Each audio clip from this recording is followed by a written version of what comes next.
दिनै सासेल' फिसाजो दिनै बे सासेल' फिसाजोआ गुबुन हारिजों हाबा जादों गिदिर गिदिर हा दं गोबां दं न' दं गोबां प्रपार्टि दं नाथाय सोरबा शर्मा सोरबा दास देखाजों सोरबा माबाजों हाबा जायोब्ला बिनि गथ'आ निस्सय सोरबा शर्मा जागोन सोरबा मण्डल जागोन सोरबा आली जागोन सोरबा दास देखा जागोन अब्ला बै एसटि जायगायाव गुबुन जाथिजों हाबा जानाय बर' हिन्जावफोरखौ इलेक्सन गेलेहोजोबोब्ला अब्ला गुबुन हारिया दिनै बिटिसिनि चिफ जागोन 10 बोसोरनि उनाव गथ' सासे सानै लानानै आरोबाव बिमा बिफानाव फैफिननायखौ जों नुनो मोनदों। गुवाहाटीआव सासे आइजो डेड बडी बोखांना मोननाय आरो सुइसाइड जानाय ना गावखौनो दुरुं होनानै फासि नांनानै थैनायनि बाथ्रा माब्रै थैखो माब्रै मा जाखो आं बिनि सायाव जेबो बाथ्रा बुङा। बनसुनि बनजित मन्जिल माखासे गोख्रों बाथ्रा बुंदों जों बेनि सायावसो खोनासंनानै लानि जाय आइजोआ दिनै रुंसारि जादों आं बिनि सायाव बुंनो थाङा जेबो अनलि बेखौनोल' बुंगोन सांग्राङै था जायफ्रा गुबुन गुबुन खामानि जायगायाव फरायनाय बा खामानि मावहैनानै थाहैनाय बै आइजोफोरखौ आं बुंगोन आइजोफोरल' नङा हौवासाफोरखौबो आं बुंगोन नोंथांमोना गावबा गावनि सेफटिखौ लाखा बिनि उनावहाय खामानिखौ मावलांबानो जाबाय थ' आं बिनि सायाव जेबो बाथ्रा बुंनो साननाय नङा। बनजित मन्जिलनि माखासे बाथ्रा बुंनायखौ जों खोनासंनानै लानि।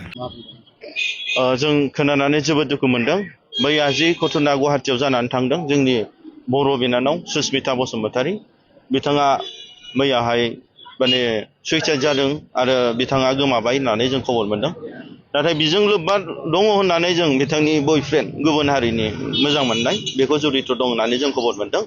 दा जोङो बर' माहारि फरायसा आफादनि जोङो सात्र बिबानगिरि हिसाबै जों बेखौनो बुंनो लुबैदों दे जोंनि बर' आइजोफ्रा गोबां जायगायावनो भारतआवनो जोंनि आसामावल' नङा बेंगालर हक दिल्ली हक गोबां दाब दाब थाहैनानै गुबुनाव फरायहैनानै साख्रि मावहैनानै गोबां बेफोरबायदि थैनानै थानाय बुथार जानाय सुइसाइड जानांनाय जों नुनो मोनदों। दा बेवहाय जोङो बेखौनो बुंनो सानदों दे दिनै बैया जि जाथाय जानानै थांदों सुस्मिता बसुमतारीनि जि गावनि जिउ दिनै जोबनाय बेयो दिनै गोदान बाथ्रा नङा। बेखायनो जोङो सिन्था खालामदों जे जोंनि गारजेनफ्राबो बेफोरनि सायाव नोजोर बोनांगोन गाव गावनि गथ'फोरनि सायाव दे दिनै गावनि गथ'आ बहाय थादों मा फरायदों सोरजों रिलेशनशिपआव दं आरो बियो माबायदि थासारियाव दं बेफोरखौ गियान होनांगौ खबर लानांगौआ गारजेनफोरनिबो दायथ'। आरो बेजों लोगोसे जाय बेक्ति छात्रफोर दाब दाब जायगायाव थानानै फरायहैनाय बिथांमोनाबो सांग्रां जानांगोन कनसियास जानांगोन आरो सैथो जानांगोन।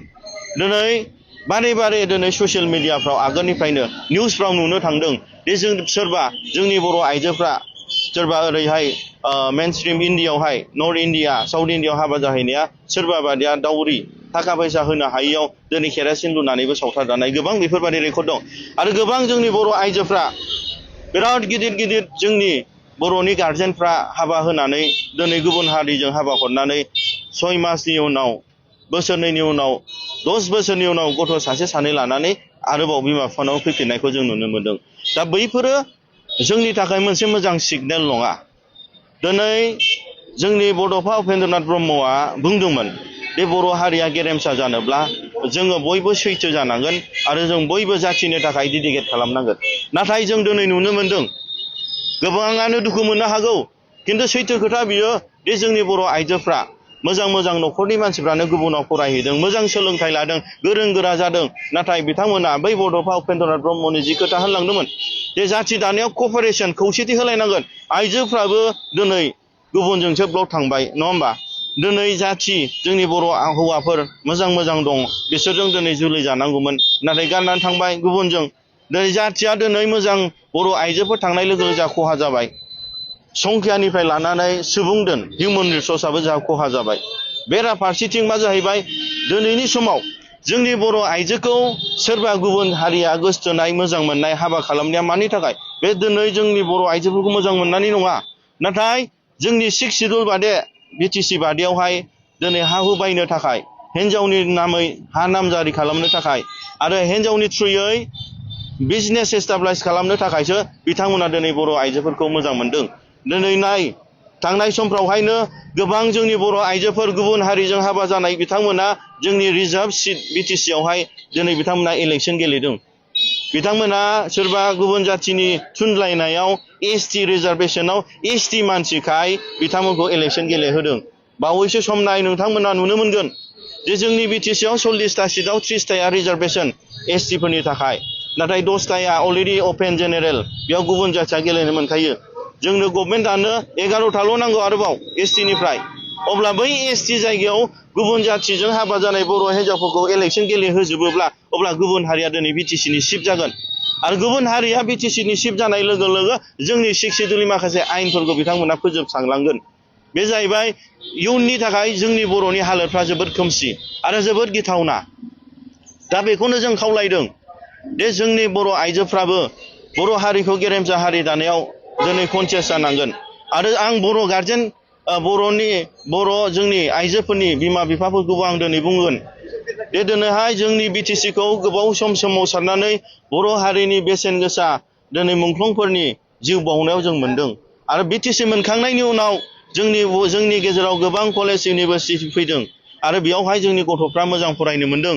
दिनै बिटिसि मोनखांनायनि उनावहाय जोंनि बर' मानसिफ्रा बिजनेस फालांगि खालामनो लोंदों, दिनै कन्ट्राक्टर जादों, साख्रि मोनदों, मोजां दिनै न'खर दादों, सोरबा गारि बायदों, बिल्डिं लुदों, सोरबा मोजां बिजनेस एस्टाब्लिश खालामदों।